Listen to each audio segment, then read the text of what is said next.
May all beings be happy. May all beings be healthy. May all beings be free from harm. May all beings love life. May all beings awaken. Welcome to another Cuke audio podcast, A Brief Memory.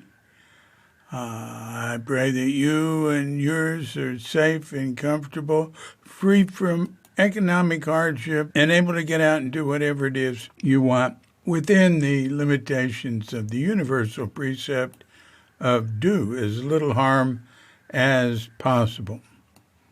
So I got a letter some years ago from Jeri Marlowe. It was really nice, 2012 in May. And she said she didn't know if I remembered her, but Alan Marlowe was her brother-in-law. And then she said she'd been sitting with Ed Sadison's group in Mill Valley, and she's friends with Marcia Angus and Christine and other people I know around Zen Center.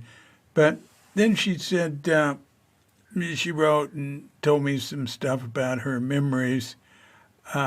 She says, I only met Roshi a few times, both at Tassajara and the Zen Center. There was no Green Gulch yet.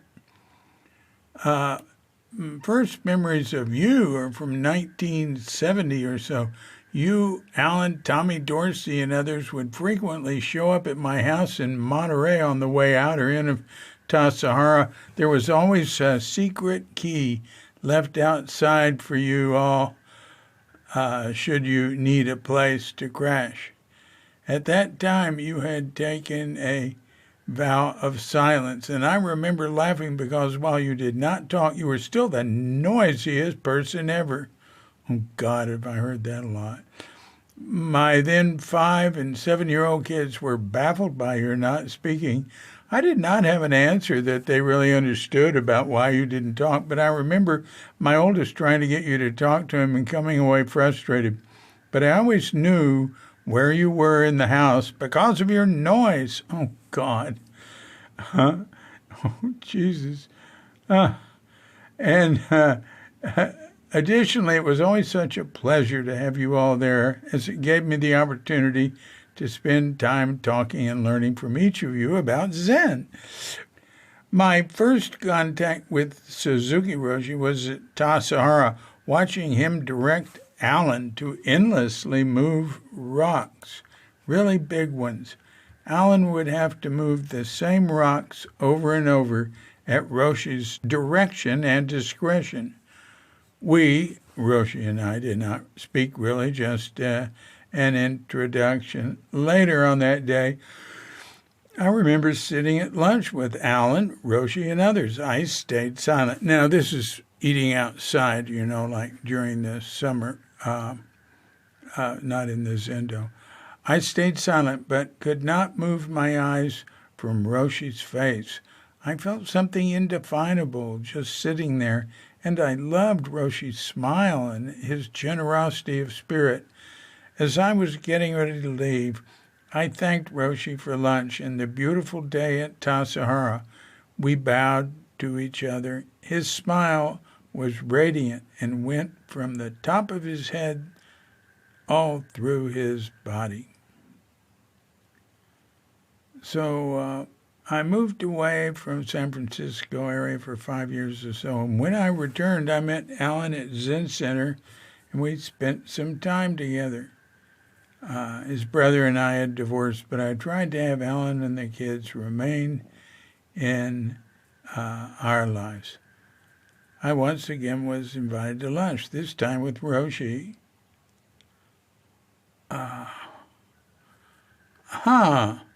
Well, it certainly wasn't 5 years. She's getting confused because, well, if she was there when Alan was there, it would have to just be a couple of years later.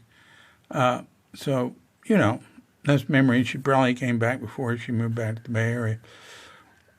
This time with Roshi, Richard Alpert, Dick Baker, Alan, and others. Again, I sat in silence during lunch, wondering why I'd been invited, but again focused on feeling Suzuki Roshi's calm presence. Well, and then she goes on and talks about other things. But that's neat. Well, gee, Jeri Marlowe, gee, I feel like writing you. See how you're doing. It's been a while, huh? I got to know her a little then because she lived in Mill Valley and I was living, 2012, I was living in Sonoma County in Santa Rosa. 2012, oh my God. That's that's a year and a half before we came here. Okay, Jeri. Well, thanks for your letter. Thanks for your memories of Shunryu Suzuki. And, I